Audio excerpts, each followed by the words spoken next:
What does it really look like to navigate adoption, not just as a story from the past, but as something that continues to shape your relationships, identity, and sense of self today? Hello, and welcome back to Not Made in China, the podcast sharing unfiltered conversations about adoption and the beautiful madness that comes with it. I'm your host, Shaosheen, and today I'm joined by Brooke, an English domestic adoptee who shares her personal journey from infancy through to adulthood. We talk about her relationship with her birth family, the misconceptions people often hold around adoption, and what it's really like navigating reunion and ongoing contact. Brooke also opens up about how openness within her adopted family shaped her experience, including life story work, changing perceptions over time, and the emotional complexity that can come with learning more about your origins later in life. We also explore support systems after adoption, therapy, and mental health resources, and what it means to set boundaries while still leaving room for connection and identity. As always, we have a lot to talk about, so let's jump into it, and I hope you enjoy eavesdropping on our conversation. So hey Brooke, and thank you so much for joining me on the podcast. No, it's no worries, but it's nice to have you. I was so happy when you reached out on TikTok because I only recently started to try and force myself to post on there. So when I got your message, I was so happy. No, I saw it, I was like, oh, this looks interesting. Let's give her a message and be like, hey, trauma, let's talk about it. Yeah.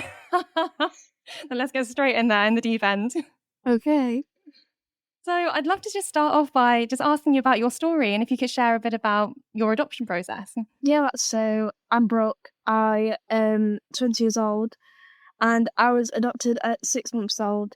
And I was taken away, straight from birth, 2 hours in, hello, this is the world with your birth mum, okay, bye, let's give you a better life.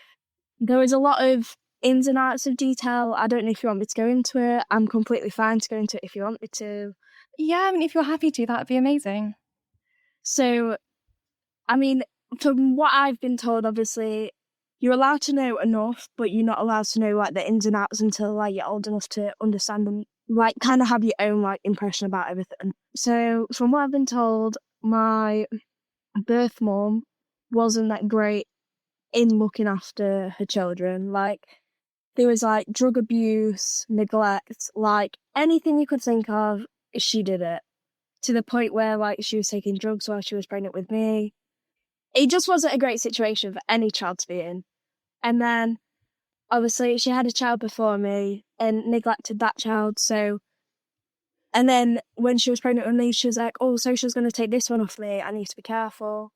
So she then left and went to Ireland, thinking that everything would be okay. And then came back because she panicked. And then she panicked again and decided to give birth in a random hospital completely nowhere near where she lived. And she didn't go to that hospital before, so the nurses are like, oh, red flag, who is this woman giving birth in our hospital? Wow. And then social came and was like, yeah, let's go. Because they were wanting to take me away anyway, and she knew that. So then I got put in foster care with two lovely people. I'm still in contact with them now. They haven't cut contact. They still send me birthday cards, Christmas cards. My younger sister with, my adopted mum and dad, they still send her things. It's a proper, I describe, they're also family, if that makes sense. They're the grandparents that you don't see all the time, but you see them every now and again. And when I was with them until, I think I was, 6 months, maybe. And, they take me on holidays. It was, a big old, this is your first year of life. Let's give you what we want to give you. And then my mum and dad at the time, when looking to adopt, they was looking originally because my mum went through quite a lot of stuff. She couldn't get pregnant. She tried everything. And all they wanted to do is become a mum and dad. So then they was going through the adoption process, which is such a long and horrible process. I'm sure we'll get into that at some point. And she, they gave a photo of me and they was like, oh, we've got this little girl, blah, blah, blah. And my dad was like, yeah, we'll have that one. Point blank, that's my daughter right there on that table. Oh. It was sick. From what he said, he was he knew from, the photo from day one. That's who his daughter is. And so then when I was in foster, they'd come and they'd see me there. And then when I got more comfortable with them, they got more comfortable with me. And my foster family was like, yeah, they're decent people. I went over to theirs and kind of just had the same experience just in their home, see if I liked it, so they'd like me being there. And then, yeah, that was about it. I then got adopted, and that was a while ago. Wow. So where are you living now, or where did you grow up? And then where were you adopted from? Was it fairly close by or quite far away? Yeah, it was quite close by. So this is weird. I was living in Worksop, and I now live in Nottingham.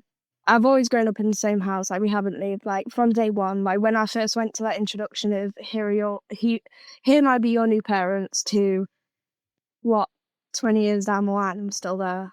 And it was such like a big experience, because from what I've been told, from where we was living to where my birth mum was living, there were certain circumstances where, like, my dad would be going on a run and you see my birth mum like walk past, but she didn't live near us, if that makes sense. Like, she lived Oh, like wow. 15 miles away.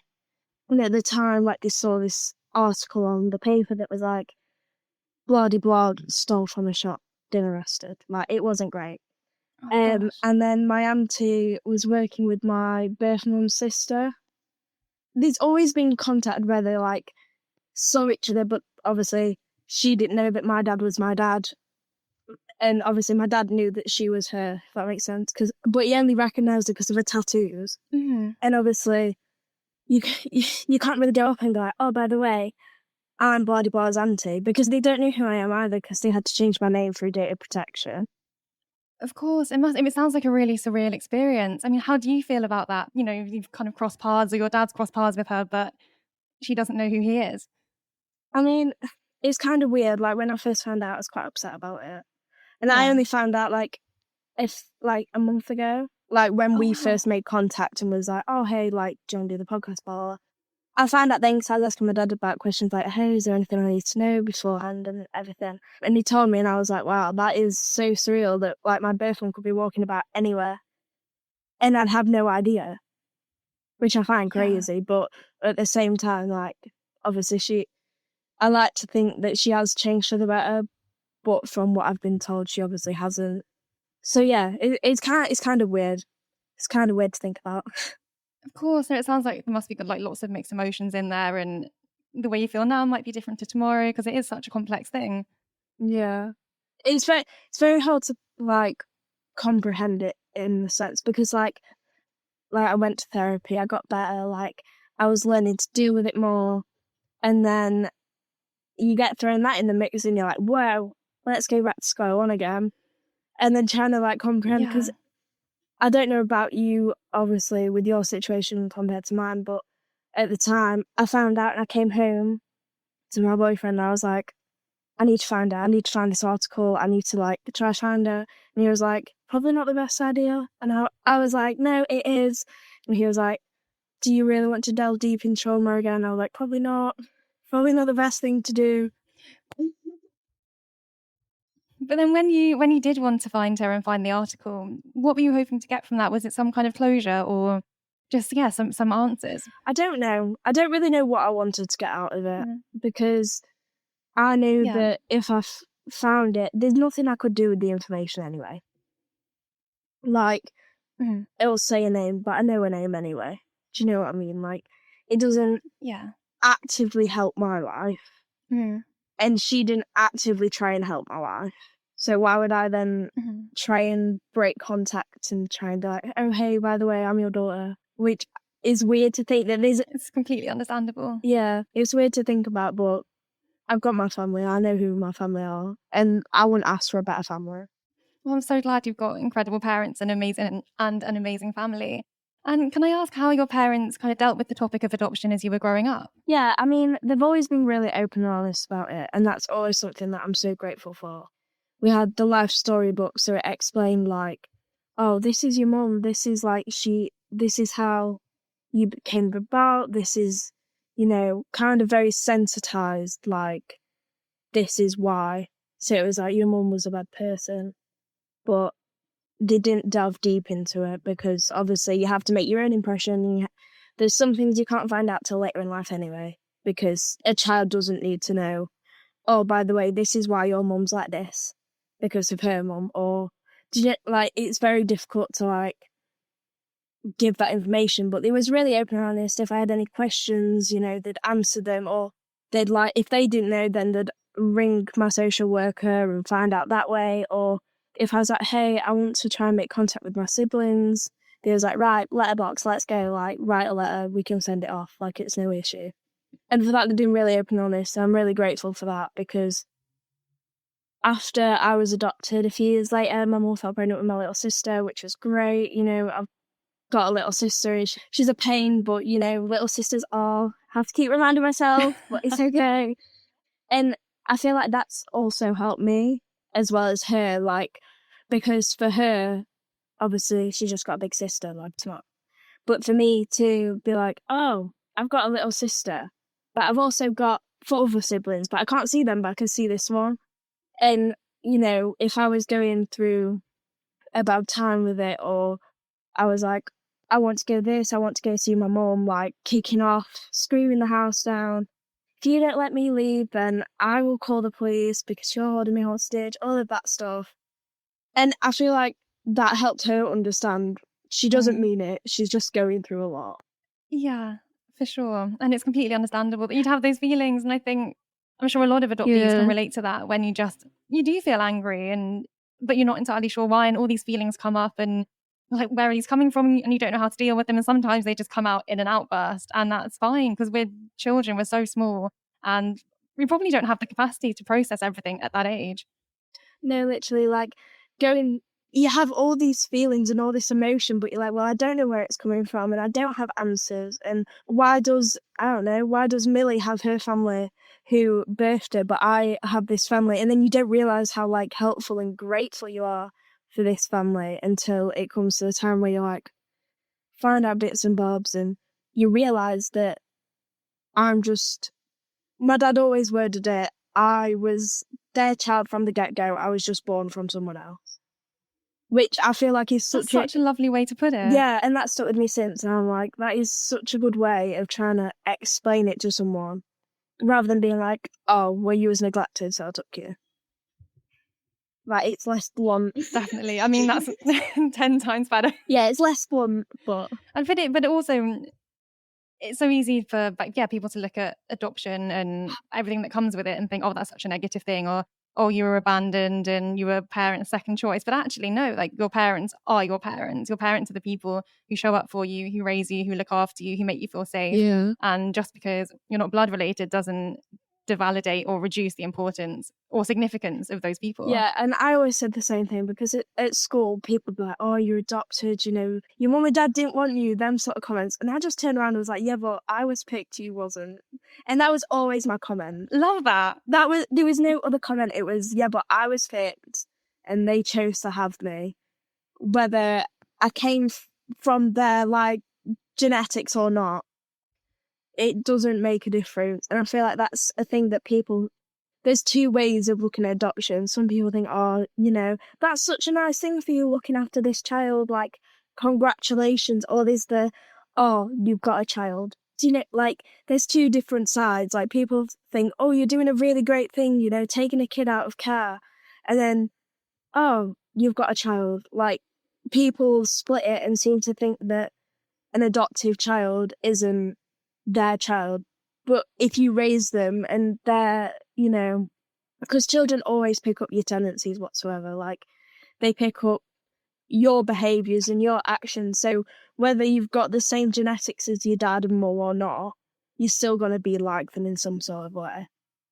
It's so true. And do you notice anything that you've picked up from your parents? Everything. Honestly, I show people a photo of, like, me, my mum, dad and sister, and they're like, and they don't, at first, I don't tell people because I don't want it to be like a trait, like, oh, I'm Brooke, I'm adopted. I'm just a person, like, you're a person. When, like, we get a better friendship or we talk about stuff, I'm like, oh yeah, I'm adopted. No, you bloody not, because you look exactly like your mum and dad. I'm like, I don't even know how, but it works. It's weird. It's always weird. Like, me and my dad look exactly alike. It's really weird. That's so interesting. But I've picked up so many traits from them. Like, you know, their drive and their passion for things. My dad's cooking skills, he's what got me to be a chef. Unfortunately, I'm leaving that now, but that's what got me there in the first place. I love that. And also you'll have those skills forever, and that's always going to be a part of you. And it's so lovely that you have those parts of him as well, and that's something that will just last forever. Yeah, and they'll never go away, I don't think. Well, I hope not anyway. No, never. And do you notice what parts of your personality or characteristics that you might have picked up from your parents? Unfortunately, my dad's humour is really bad, but we've got the same sort of humour. And yeah, me and my mum are really, like, she's really particular on things, like everything has to be a certain way, or if something doesn't get done, that's it, she screams the bloody house down, and why haven't you cleaned your room? And I'm like, I'm sorry, all right, like, I just got distracted by TikTok once again. It's so easily done though, oh my god. Oh, it's so addictive. You just sat there laying in your bed and you're like, oh, I'll just have 10 minutes and then I'll go do the pots. And then 2 hours go by and you're like, great. Now I've got 10 things that I need to do instead of one. But it's great to see that obviously your parents are so open about you being adopted. And as you said, like, genetics make up a certain part of us, but it's the people around us. Well, I think it's the people around us who really shape who we are. And I think all the characteristics you just mentioned really prove that. Yeah, I feel like you might have the genetics of one person, but it's your actual family that create the person that you are, if that makes sense. Yeah, definitely. You know, you can live in a happy environment, but you're surrounded, like, your friend group isn't the best friend group, and you pick up more traits of them than you do your family. And it's just something you do, like, you just pick up behaviours that people have. And luckily, like, my family and friends have good traits and stuff, so I'm not, like, picking up bad habits or being rebellious as a teenager. But it also sounds like your parents have created such a safe environment for you to just to be able to express yourself however you need to. So I guess if you have that, then there's kind of less to rebel against in a way. Yeah, it's really good, as in, like, you know, I could turn to them like I did before and was like, look, I want to try and get in contact with your siblings. And they was like, yeah, okay, we'll ring social and we'll try and get it sorted out for you and we'll get in contact with them. And then we did. And some things didn't go as well as others. And I could always go to them and be like, look, why hasn't she responded? Is it something I've done wrong? And they're like, no, you've got to remember, she's gone through different trauma than you have. It might be a big, like, woe to her when you're like, oh, I'm so excited. And I feel like they were very much really good at reasoning with, like, my thoughts in my head. That's really good. And when you say reaching out to your siblings, so was that your elder sister? Yeah, and my younger siblings. Well, 2 of them anyway. Of course. It was a really hard experience, but it was also quite exciting at the same time. And if you don't mind me asking, what made it so challenging? Because I can imagine all kinds of reasons, but I'd love to know about your experience. It was really difficult in different ways. Like, the first letter I ever sent to my older sibling, it was really easy to write because it was like, hello, you haven't seen me since I was, like, 9 months old. Here's my whole life. Like, I've done this. This is what I'm doing now. I hope you're okay. When we had our final, like, goodbye before I got adopted, they gave me, like, a teddy. My mum and dad gave her a teddy. So it was like, I hope you still have this because I still have mine. Like, and it was really good. And she wrote back and I got photos of what she was doing now. And, like, I've got a letter in her handwriting, which I feel is so, so important. Kind of having that bond, but not having that bond, if that makes sense. And then I responded to her, and that was really hard because she still hasn't responded. I get that, you know, it's going to be harder for her because, you know, she was 5, 6 years old when she was going through what I luckily didn't have to go through. So for her, I bet it was a big, like, wow, who is this person? Like, and she didn't have a support system around her like I did. Like, she was living by herself from 15 onwards. And I feel like it was really good for me because, like, when she didn't write back and I was disappointed and I was upset, I went to my mum and dad and I was like, why is she not? And then they managed to reason with me and be like, look, you know, you've got to think about her and her aspects. Like, she might be going through a lot. You know, she might just want to forget everything that happened, which is fair. You know, who wants to bond over trauma when you've been through so much and grown so far that you want to go back? And I get that. So that was quite hard. And then with my younger siblings, I found that even harder because, so they got adopted as well. And, you know, they're 5 and 6, like, little kids. They don't know what the world awaits. It's a big, wide world, and they're so, like, oblivious almost. And writing to them was harder because, like, I was like, oh, you know, I'm Brooke. I couldn't use Brooke. They don't know me as Brooke. They know me as my birth name. And I was, like, explaining my life, but from a 19, 20-year-old to a 5 and 6-year-old who hasn't seen me, probably doesn't know who I am, is a bit weird. And obviously their parents would write back to me. And I found that even harder from my point of view because from reading it from their parents instead of them, it just felt weird. And there was I was excited to hear like what they're doing, like, oh, so-and-so's at Brownies, or so-and-so's learnt swimming. But the other part of me was like, have they even read this letter to them? Have they told them they're adopted? Because people like to mask it sometimes and not tell them, and then they find out and then it gets worse. But I don't know, it was really difficult for me to kind of understand that maybe they have told him and maybe they're doing what my mum and dad did for me, or if they're not. But it was really hard to write a letter to them. So then they wrote a letter back, and then I wrote one back to them, they wrote one back to me, and now it's my turn to write a letter to them. And I got a message from my mum earlier, actually, and she was like, you haven't wrote a letter to so-and-so? I was like, yeah, because it's really hard to know what to say to them, because there's talking to someone in person. Of course. And then there's talking to someone over a letter who you've never met before, but you know they're your sibling, which is really weird. It must be, because I can imagine there's so much you want to say and so much has happened, but then you have to write it all down in like just in quite a formal way. And then I can imagine the conversation turns to, oh, so I've been doing this and I've been doing that. And it must feel strange kind of writing things in such a matter-of-fact way when so much has happened very deeply and you've all been through this really intense experience. But when you're writing, it kind of turns, I can imagine it must be hard to express how you feel about things in a letter. How do you sum up the last 20 years in a letter? It must be really difficult. It is so difficult. And the thing is as well with letterboxes, you have to make sure you're not writing personal things. Like, it has to be so brief. So, hi, my name is, can't use Brooke, so I have to use my birth name for like safety reasons. And then it was so brief, it was like, I'm a chef, I am 19 years old. I went to school, I did swimming too, and I went to Brownies and Rainbows. So you can't say a lot, and if you do, so when you send a letter to Letterbox, it doesn't go straight to them. So there's like a middleman, so it goes to like the social workers. They check it, they scan it to see if there's any secret messages, phone numbers, anything like that. And if it is, they type up what you've put and then they send it off. Oh, wow. So it's really like data protection, like let's protect these children, which I also feel is a good thing. But in other ways, it's really, really difficult to write a letter when you're not restricted on what to say, because you can say what you want, but you are restricted in, you can't tell them who you are. You can't, it's basically like putting a mask behind the person you are.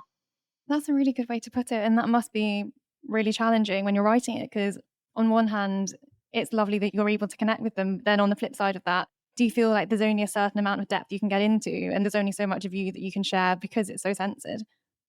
Yeah. I mean, there's things that I can tell them, like, oh, you know, I'm a chef and I've done an apprenticeship and I've got, you know, all of these things.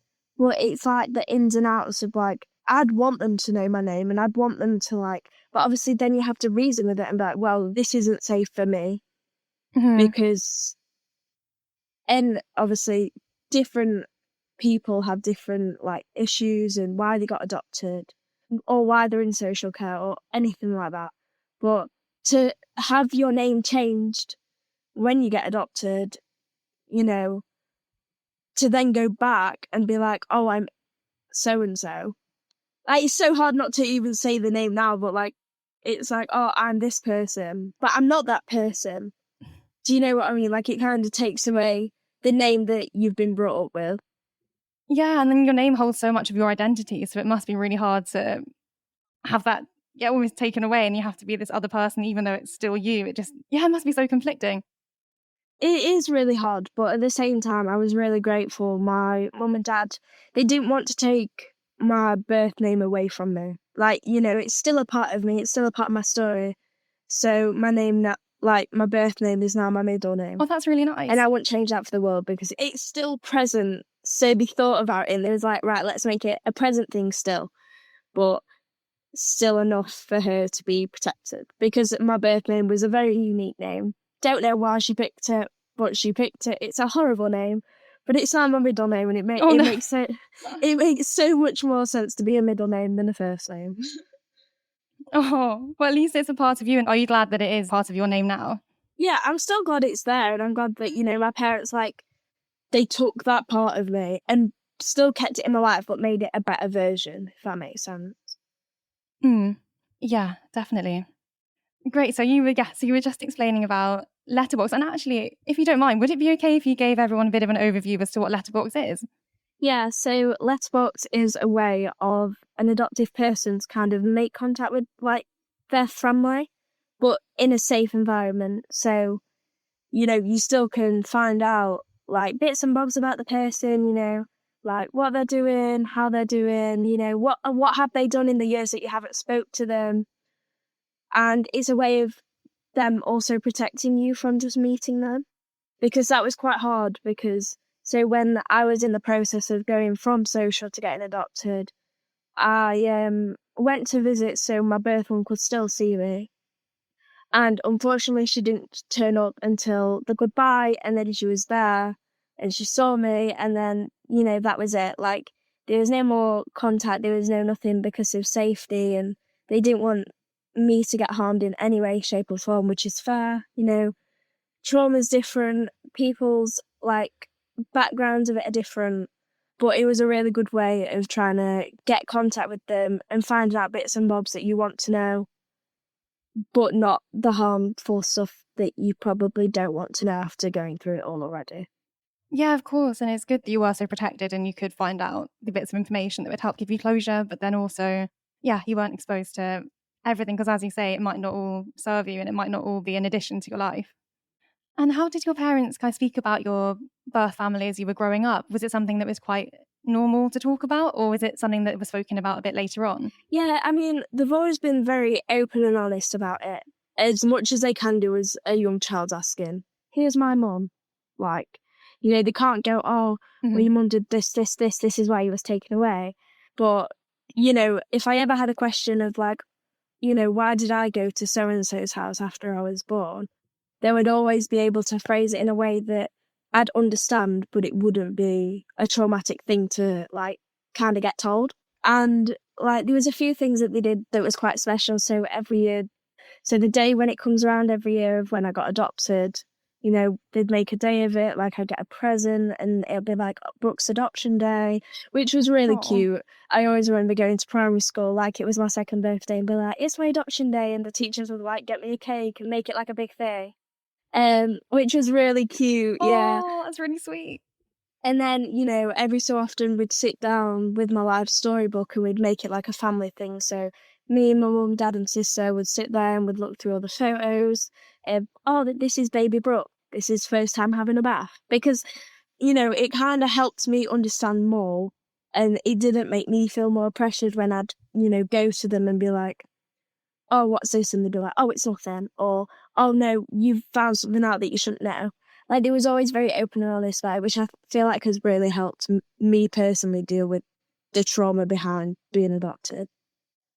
Absolutely. I'm so glad they were really open and, yeah, just create that safe space for you so you can talk about things. And with the life storybook, is that something that you continue to add to as you've got older, or did you stop it after a certain point? Well, we didn't intentionally stop because we wanted to kind of carry on building it. So, like, I could show my kids it when I'm older and be like, oh, this was mummy at this age. But it takes up so much time trying to, you know, print the photos, update it to the, like, backlog it. They did it up till I was about 8 or 9 with photos and stuff. And then, you know, life gets busy, you lose track of time. Next thing you know, you're 20 and you're like, oh my God, I've got so many, like, ages to, like, fill in the gaps. And it's still something that I still look at to this day, don't get me wrong. Like, I still look at it and think, oh, well, you know, this was this, and this. And I think eventually I'd want to like update it in a way. But I kind of like it just being blank after a certain point. Because I'd be like, oh, well, this is this. So it like stops. And then my whole life is my life. It's not documented by a book anymore. I love that. I think that makes so much sense because I suppose it definitely serves a purpose for you, especially when you're younger, and it explains your story to where you got now. But then now, as you said, you can completely rewrite that however you like to now moving forwards, and the rest of your life is not a documented book. It's just your life to do with what you will, and that's really exciting. And so do you still cook a lot now? Do you still do much chefing, or do you not really have so much time for it?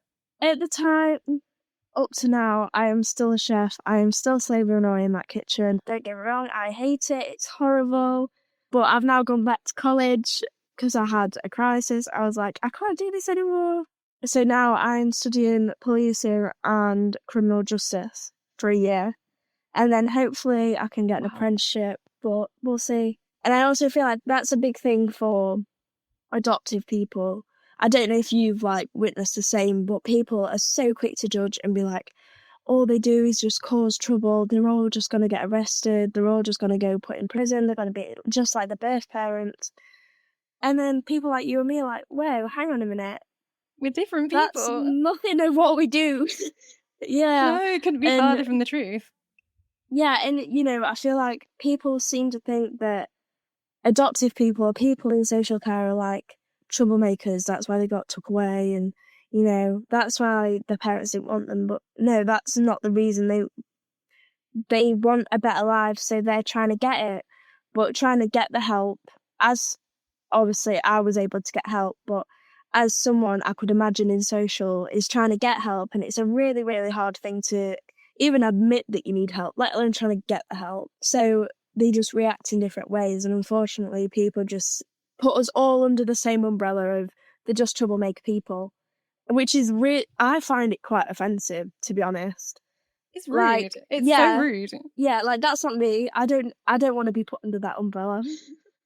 But it's such a generalization, and I think, again, I don't know if you've experienced it as well, but there are so many misconceptions and so many generalizations and stereotypes, and they all might apply to someone, but they definitely don't apply to everyone. I mean, have you run into many misconceptions about adoption as you've grown up? Yeah, a lot of people have like kind of just not said them to me directly, but have been like, oh, you know, back to the whole comment of your mum didn't want you. Like, you can't sit them down afterwards and be like, that's wrong. This is why. Trauma, feel sorry for me. And then they feel sorry for you. And, or even if you just turn around and you are like, oh, I am adopted. Sometimes, 80% of the time, they're like, oh, I'm so sorry. Like, I hope you're okay. Like, if you need anything, let me know. And you're like, I don't need anything because I'm okay. It's just a part of me that I've learnt to deal with. Yeah, that's fine. Yeah, definitely. And I wish more people could see it as just something that's normal. Just like being born. It's like we just have adopted parents and the first part of our life is slightly different. It isn't this huge thing to make a thing of all the time. Yeah, I feel like it's really bad in the media as well. You know, like when celebrities have adopted a child, they make it like this big thing. Like when Millie Bobby Brown adopted a child, it was Millie Bobby Brown becomes a parent, she's adopted a child. And you're like, people get adopted like every week. Why are we making it a big thing now? Like, it's like you don't make things that wasn't normal 50 years ago a big deal now. It's just life. So why is adopting a child a massive deal? It's so true. Like, people want their families, but they want them in different ways. That's such a good way to put it. And I think a lot of the time adoption does get sensationalized in the media, and it's either portrayed as this big sob story or you see these big dramatic reunions of like birth parents and their kids. And again, if anyone has that experience, I'm not denying that or saying that's not valid, but I'm also saying not everyone has that experience. So you can't, tarnish is the wrong word, but you can't put everyone under the same umbrella. No. And people like to do that, and it really irritates me. It's so irritating. Like, is there anything else? If you could, what would you like more people to know about adoption? Are there any misconceptions you're just like, that's incorrect, we need to set the record straight? Just like how they see people in general, I think, and how people think that having a big family reunion is always a great thing. Because you never see the ones that go wrong. You always see the ones that go right. And all you see is, oh, so-and-so reconnected with her birth mum, it's gone brilliant, and they're now living back together, and, she's changed and she's a better mum now. But yet what you fail to see is the ones that go wrong. Like, my dad worked with this person and she was adopted with a twin. They found their birth mum and she decided she didn't want any contact because she was happy enough in her life. She had everything she needed. So he decided that he wanted to speak to her. If you want to, then go right ahead. Like, no one's here telling you what to do. It's your life. If you want to speak to them, go speak to them. Unfortunately, it went wrong for him, and so their birth mum acted like she changed, but she didn't, and she just kind of used him for money, and it ended really badly for him. No. And I feel like that's one thing that people don't understand is, yes, okay, for someone meeting their birth parents, it might be an absolute brilliant experience and everything they wanted. Well, I'd like to say 55% of the time, people go and meet them and they're not who they make out to be, or they're still how they was before. And it just causes you more trauma. And everyone seems to be like, oh yeah, go meet your family. Like, why would you not want to go and see your birth family? And I feel like a lot of people don't see it as an option. They see it as like, you have to. Like, you have to go see your parents and you have to go, like, see your siblings. Because from, I don't know, Jeremy Kyle, for example, all you saw was family reunions of people that got adopted or people that was in foster care. And you're like, this isn't the true thing. Or even as young children, like, no. I use Tracy Beaker as such a brilliant example. I know you spoke about this before, you was like, it was a great thing. But from me and my point of view, I don't see it like, it's a kids' TV show, fair enough. But from a child that has been adopted, seeing it as, their parents come and they come and go and they come and see them and, they have this wonderful, like, life almost of their parents. Yes, it's a bit traumatic, them coming and going, but they still see them. And Tracy Beaker always used to make me act up in so many ways. Like, my mum and dad would know if I've watched it because I'd be like, I want to go see my mum. So interesting. And they'd be like, have you watched Tracy Beaker? And they had to ban it in the end. Like, my attitude and my behaviours just completely changed from when I didn't watch it to when I watched it. And I feel like a lot of TV shows and films like to play on adoption and either make it a really wonderful thing or a really traumatic thing, but they kind of don't meet in the middle. It's like one or the other. That's a really interesting point because, we either see these things going incredibly well or things are devastating and disastrous, and it is very hard just to find a realistic middle ground. And going back to what you were saying about reuniting with birth parents, you're so right. We do see a lot of these lovely, emotional, dramatic reunions and they're really happy and that's wonderful. But then, as you said, there are the ones that don't go so well. But then there are also, I can imagine, ones where it's just a bit meh. And it's just like, okay, cool, like, is this it? And I can imagine a lot of people going into that. You're not really prepared to feel underwhelmed. I think it must be easy to go into a reunion thinking, this is going to be the best thing ever, or this is going to give me the closure I needed. But then actually, it's so important for anyone going into that to also be prepared for it. A, it might not go as well as you think, and B, it might just be quite underwhelming. I don't know what you think about that. Yeah, I feel like there's a very much like, it's either this or this. There's never a middle, whether it's a TV show or it is just reuniting with your parents. Like, there's never the middle ground of, is this what people have been making it out to be? And I feel like that's quite a difficult thing to kind of comprehend, in the fact of people make it out to be such either a wonderful experience or a negative experience. But I know if I went and met my birth mother, I'd be like, oh, well, mate, like, I can't do anything with the information because I already know what she'd probably tell me anyway. And I feel like it's quite hard as well, is the fact of, personally, I've seen quite a lot of people, and I did as well, kind of be like, what is my birth parent like? And then you set such a big example in your head. If you don't see that when you go and see them, then you're going to be left with disappointment, or you're going to be upset that they have changed. Because you'd be like, well, why didn't they change for me but change for this person? And that must be really hurtful to go through that. I think so. I mean, I personally have no interest in seeing my birth mum. Like, it always plays in my head like, oh, I should go see her. But then I think about, like, everything I've been through and, like, how would it actually benefit me in my life? And then I'm like, okay, maybe not. I've got my family, and my family are what I need, and, you know, they've helped me through everything, so why would I then go back, if that makes sense? No, it makes complete sense. If you feel like you obviously your family is whole and your parents are your parents. So yeah, of course, like logically, why would you go back to somebody who has hurt you or has done these things? And if you know that she's not going to add or they're not going to add to your life, then you shouldn't feel obliged to reach out and make contact just because you're biologically related. Yeah. I feel like it's a very big thing of, oh, well, you should go see them because, you know, they are biologically your parents, but they didn't raise you, they didn't make you the person you are. So if you want to get, like, I'm not saying go see them, because if you want to go see them, go right ahead.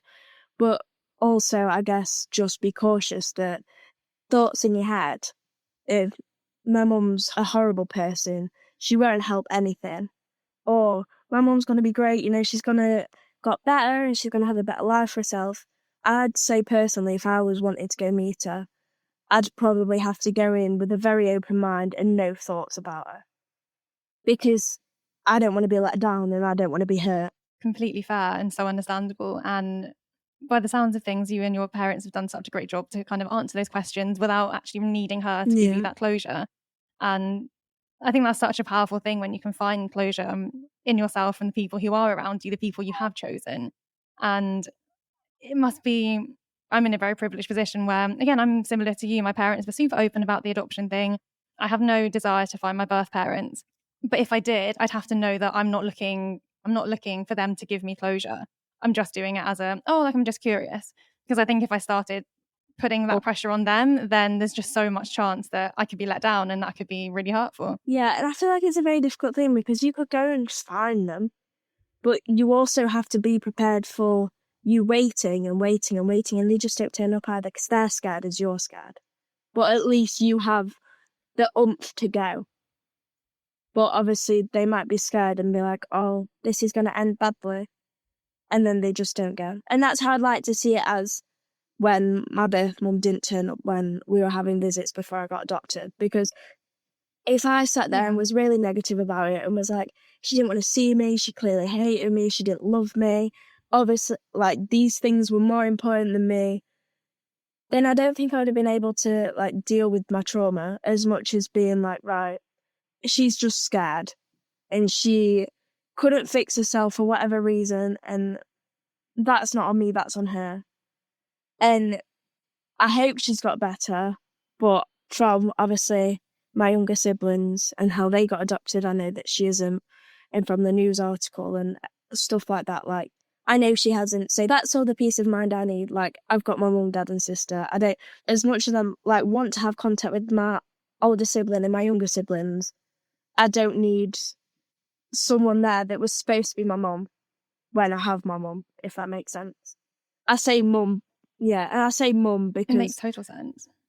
Like, my birth mum doesn't know who my dad is, so I can't relate my dad into this situation. But no, like, you know, I have my family, and they'd be so open and honest if I'd turn around to them and said, look, kind of want to reach out to her and just like see what's going on.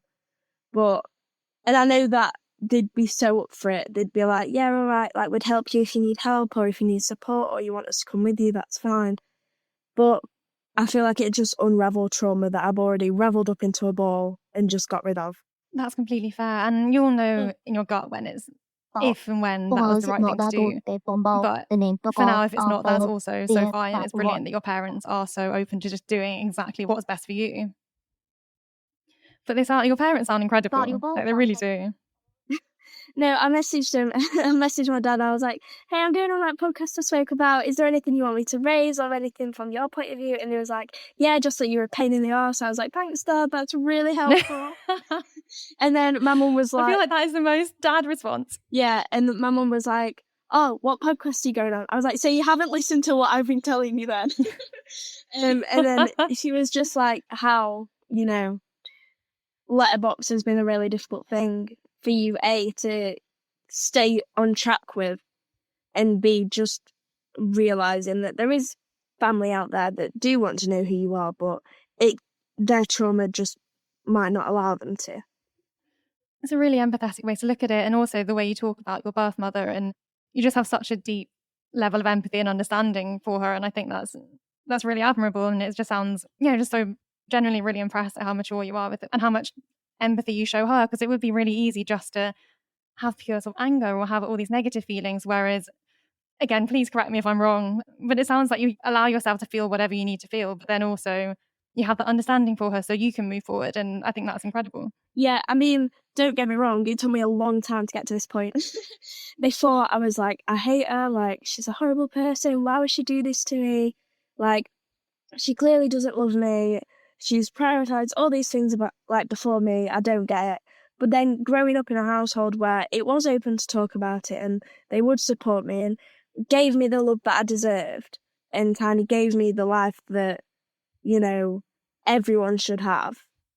Unfortunately, people are more unfortunate than others, but, and then finding out things about her because, so at 18 years old, you get a letter, and the letter goes into detail about so many different things, like why your both mums like the way she is, her trauma, like you find out everything. I'm going to put it lightly. I read half of the letter, and my mum and dad were supposed to give me the letter, and they didn't. I just found it, and I was like, and it had my name on it. At that point, I was 18, but I wasn't mature enough, if that makes sense. I still wasn't able to deal with it.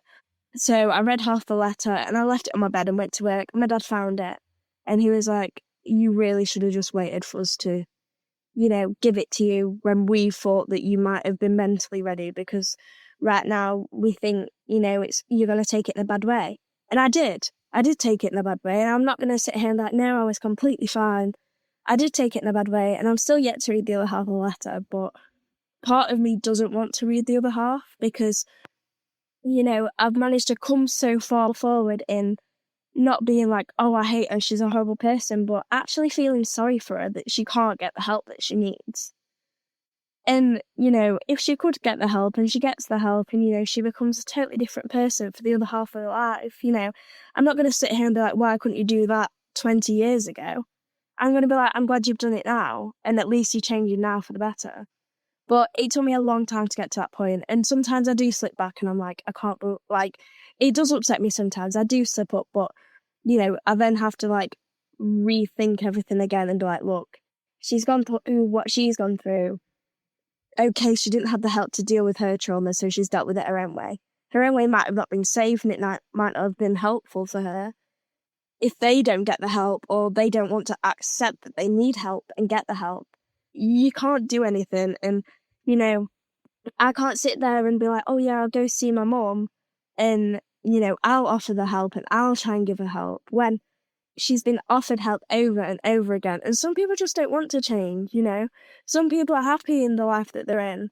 And if they can't accept that and they can't accept that they need help, they're not going to take it from someone they haven't seen in 20 years than one of their family members, especially when their family members are also dealing with their trauma the same way she's dealing with it, so she doesn't see it as a negative output.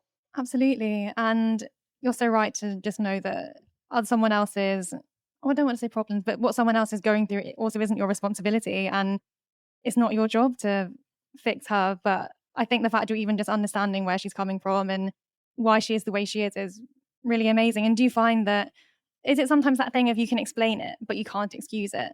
I don't know if that makes sense at all. Yeah, pretty much.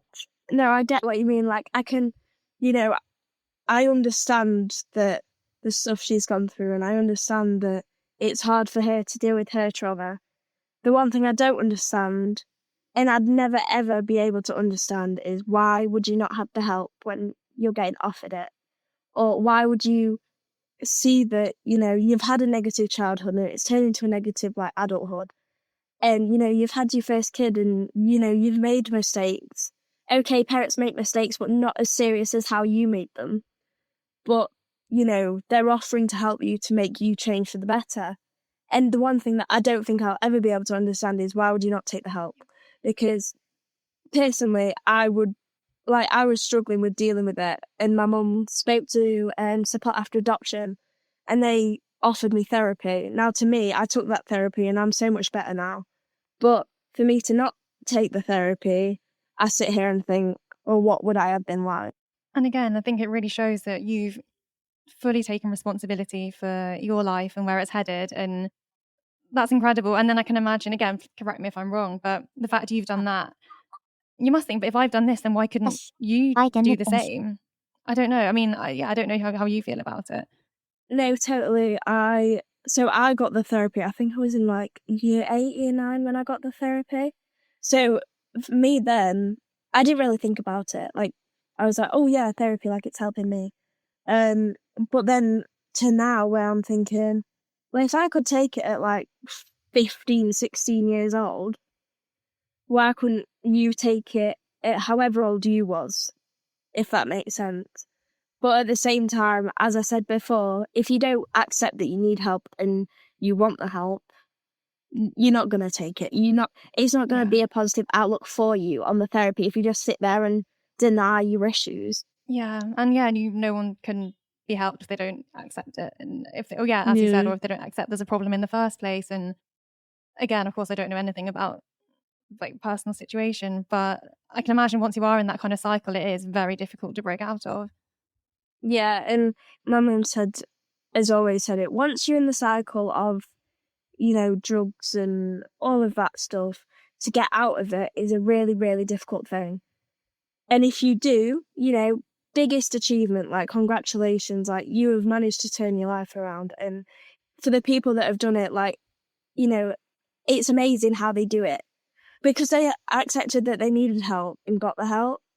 But obviously, you can sit there and be like, you need therapy, you need help. But if they don't sit there and actually acknowledge that they need the help and, sit there and think, well, why can't I do it by myself? Some people just need more help than others. And I feel like that is an okay thing to do. Like, people think therapy is such a negative thing and they're like, oh, I can't believe it. Why can't you do it by yourself? But you start there thinking, well, maybe I can't do it by myself because I've got so many thoughts and feelings. And for me to get them out, I can't just sit and dwell on them. I need to get them out and say they're out in the air. 100%. I'm such an advocate for therapy. And as you said, there is such a stigma around it. And people assume, oh, there's something wrong if you're going to therapy. It's like, no, I'm just trying to, I guess it's like going to the gym, but for your brain and for your mental health. Because we all go to the gym to make sure we maintain our physical fitness. Why can't we go to therapy to maintain our mental health? Like, it should just be as normal. My mum and dad's always said the same thing because they're a very big advocate for therapy and like fitness and everything. And they've said they kind of work hand in hand. Like, you can go to therapy and, express all your feelings and get them out in the open and have ways that they give you to deal with it. And, on the gym aspect, it releases things to make you happy.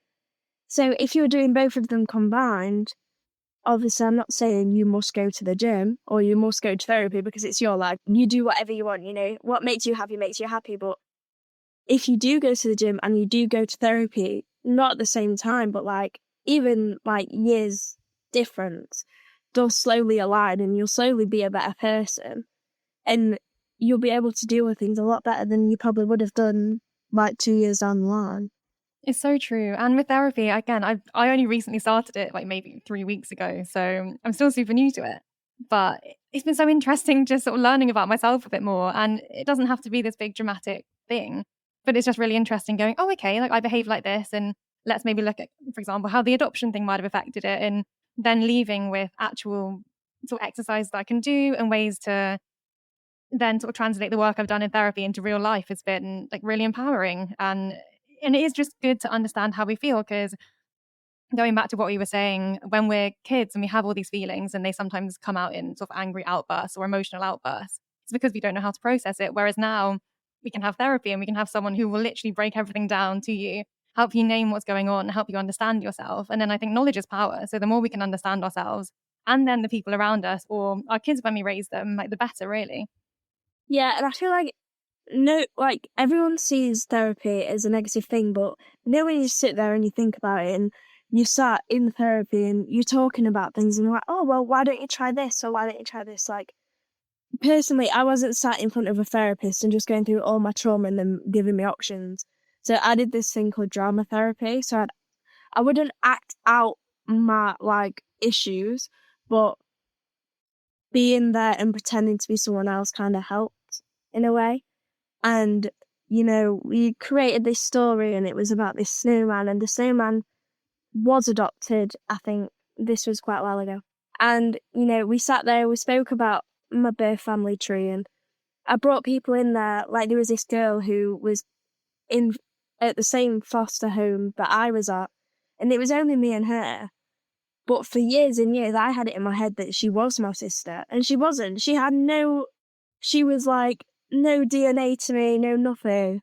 But I had it in my head for ages, and it took ages for my mum and dad to kind of sit me down and be like, look, like they tried to alliterate it, like, this isn't your sister, but I had it in my head. And until I went to therapy and kind of was like, oh yeah, my sister, blah, blah, and my mum was with me, she was like, she's not a part of your family tree. But obviously when I'm little and, seeing the photos of this girl holding me as a baby, what does a little person think? Oh, that's my sister. Especially when it's weird. And do you think you wanted her to be your sister? I think so. I feel like it's going to take a lot because, I don't know what she's going through. And I don't know how she's came to terms with everything, because obviously my older sister went through a lot more because she wasn't taken out of the situation, I think, till she was 6. And then she went and lived with her birth father, and then that didn't go to plan, so she was living by herself from 15 onwards. So she has a lot more trauma than I do.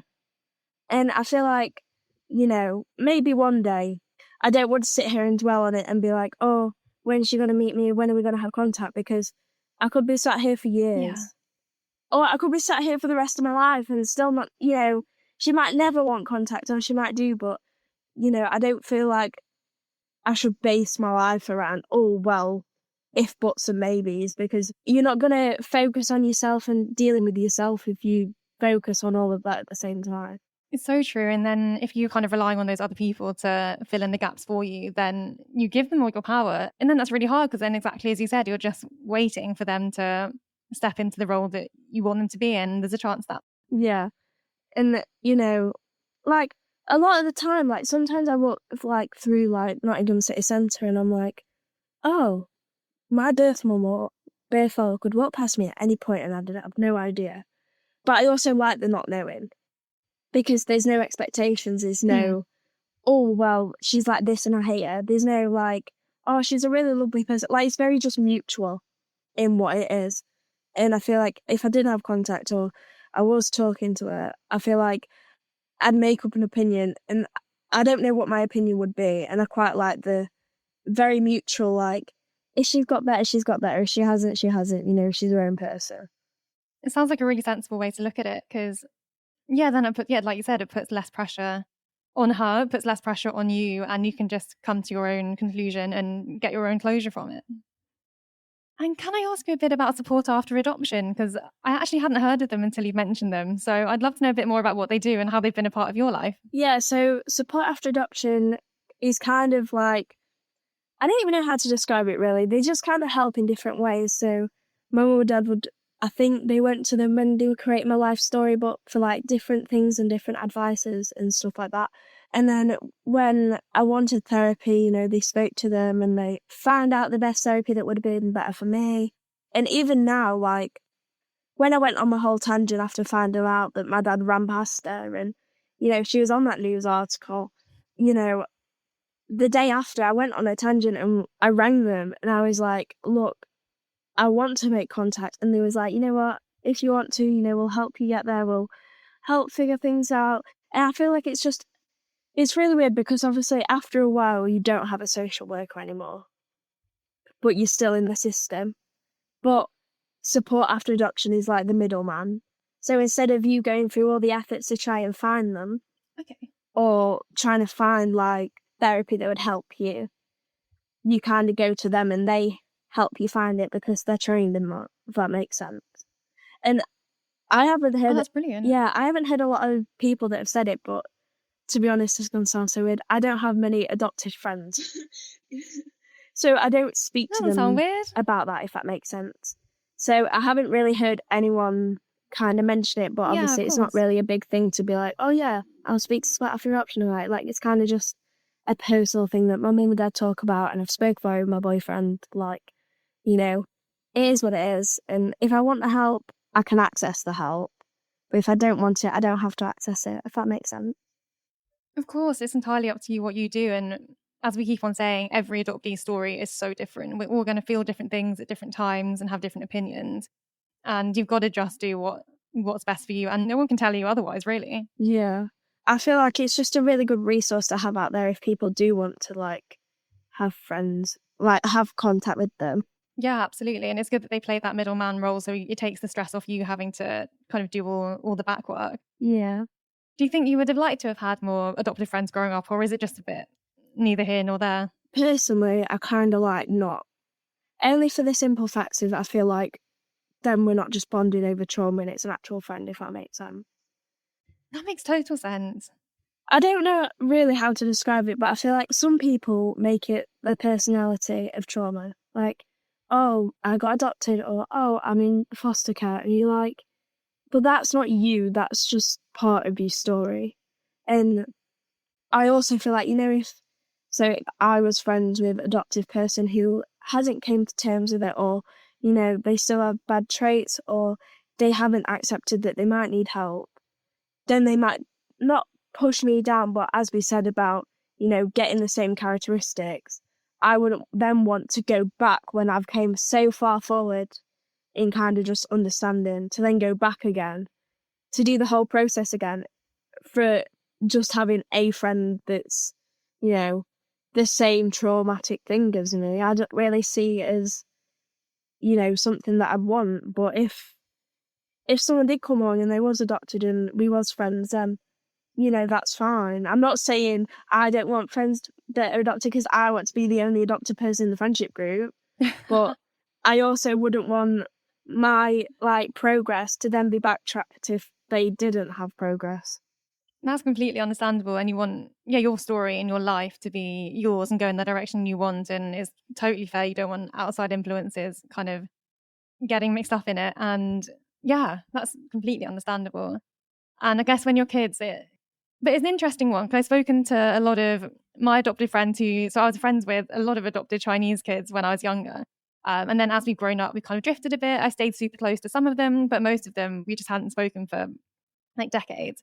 And then now it's nice because now we can choose to be friends because we're friends and because we get on and because we live in the same city or we have similar interests. So now our friendships are based on everything but being adopted. And it's nice just to have that because now we're just mates. But it is also nice to have that shared experience, but it's not the whole reason why we're friends or why we get on. And it's not a thing. It's just like, oh, cool. Yeah, we both happen to be adopted, but we both like going to this restaurant. We both like this food. I don't know why they're all food related, but but you get the gist. So yeah, I know what you mean. You don't want to just be forced to be friends with someone based off something that happened when actually, even if you were both adopted, your experiences are likely to be completely different. And it's not right to assume that you'd be similar just because you're adopted. Yeah, fully. And that, making friends, I personally found was hard anyway.